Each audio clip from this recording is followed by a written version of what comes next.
हरे कृष्णा। सभी भगवत प्रेमियों को स्वागत है आपका आपके अपने YouTube channel Prabhupada preaching centre Akhnoor में। प्रिय दर्शकों, वर्ष 2025 की 22वीं एकादशी आ रही है। मार्ग शीर्ष मास कृष्ण पक्ष दिनांक 15 नवंबर 2025 शनिवार को। इस एकादशी का नाम उत्पन्ना एकादशी है। व्रत का पारण समय अगले दिन यानी 16 नवंबर 2025 रविवार को प्रातः 9:12 से 10:21 के मध्य रहेगा। इसी शुभ अवसर पर शनिवार 15 नवंबर को प्रभुपाद प्रीचिंग सेंटर अखनूर में उत्पन्ना एकादशी पर विशेष कथा एवं हरि नाम संकीर्तन का आयोजन किया जा रहा है। समय शाम 4 बजे से 6 बजे तक। आप सभी इस दिव्य कार्यक्रम में भाग लेने के लिए हमारा भावपूर्ण निमंत्रण स्वीकार करें। प्रिय भक्तजनों, मार्गशीर्ष कृष्ण पक्ष की एकादशी को उत्पन्ना एकादशी कहा जाता है। इस एकादशी का महात्म्य स्वयं भगवान श्री कृष्ण ने अर्जुन से कहा है, जिसका उल्लेख भविष्य उत्तर पुराण में किया गया है। ये व्रत उस दिव्य तिथि की स्मृति है जब एकादशी देवी का प्रागट्य हुआ था, जो भगवान की आध्यात्मिक शक्ति है और जिनकी कृपा से भक्त के जीवन से पाप, कष्ट और बाधाएं नष्ट होती हैं। भगवान विष्णु ने अर्जुन से कहा, हे पार्थ, एक समय की बात है, देवताओं और दानवों के बीच अत्यंत भयंकर युद्ध छिड़ गया। दोनों ओर से असंख्य योद्धा, असंख्य आकार प्रकार की सेनाएं और अद्भुत अस्त्र शस्त्र एकत्र हुए। दृश्य अत्यंत विचित्र, मानो किसी विशाल चित्रपट जैसा था। दानवों का बल अत्यधिक था। कुछ समय बाद दानवों ने देवताओं को परास्त कर छिन्न भिन्न कर दिया। तब भगवान विष्णु स्वयं देवताओं को संगठित करके युद्ध भूमि में उतरे। छोटे दानवों को तो वे ऐसे हटाते थे जैसे कोई उकसाने वाली मक्खी को हटाता है, परंतु मुर नामक दैत्य अत्यंत शक्ति संपन्न था। भगवान ने उस पर विविध अस्त्र छोड़े, परंतु वह मरा नहीं। भगवान स्वयं उससे युद्ध करने लगे और ये युद्ध 10,000 वर्षों तक चलता रहा।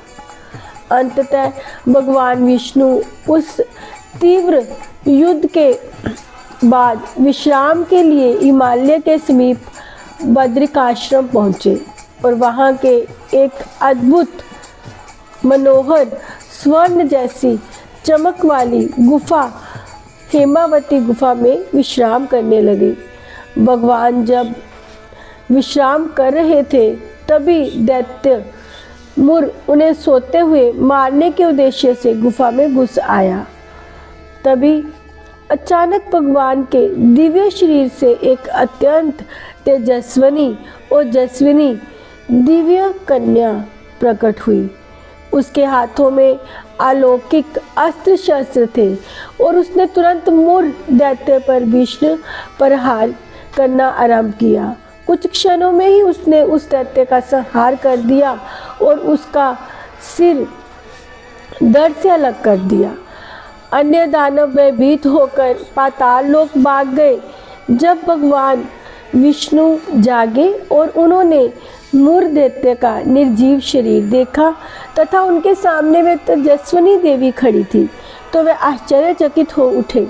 भगवान ने पूछा, तुम कौन हो? देवी ने विनय सहित कहा, प्रभु, मैं आपके शरीर से उत्पन्न हुई हूँ। जब ये दैत्य आपको सोते देखकर छुपकर आक्रमण करने आया, तब मैंने उसका वध किया है।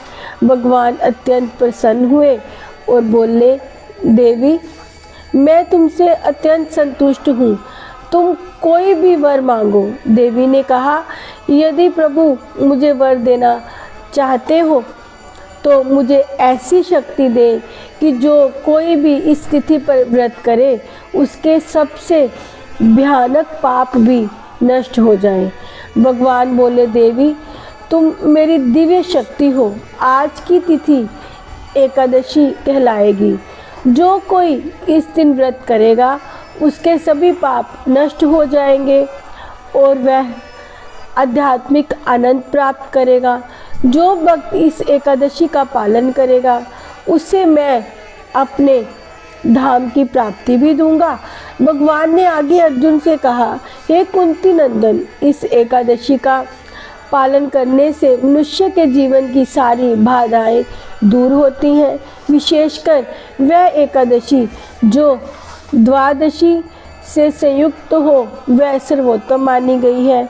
व्रत की विधि इस प्रकार है। प्रातः उठकर स्नान आदि करने के बाद हरे कृष्ण महामंत्र का स्मरण एवं निरंतर जप करें। अन्न और दाल का त्याग करें। यथाशक्ति निर्जल व्रत रखें या फलाहार का ही सेवन करें। श्रीमद् भागवतम, श्रीमद् भगवद गीता और एकादशी की कथाएं सुनना, बाकियों को भी सुनाना, मंदिर में सेवा एवं दान अवश्य करें। दीपदान करें, भगवान को पुष्प एवं फल समर्पण करें। द्वादशी के दिन व्रत का पारण निर्धारित समय अनुसार करें। भगवान को भोग लगाकर स्वयं भी प्रसाद ग्रहण करें। प्रभुपाद प्रीचिंग सेंटर अखनूर की ओर से आपको आने वाली पवित्र उत्पन्ना एकादशी की हार्दिक शुभकामनाएं। आपकी कृष्ण भक्ति में वृद्धि हो और आपका जीवन कृष्णमय एवं मंगलमय हो। कृपया हमारे YouTube channel Prabhupada preaching centre Akhnoor को लाइक करें, शेयर करें, सब्सक्राइब करें और अपने भावपूर्वक कमेंट्स देना ना भूलें। हरे कृष्णा।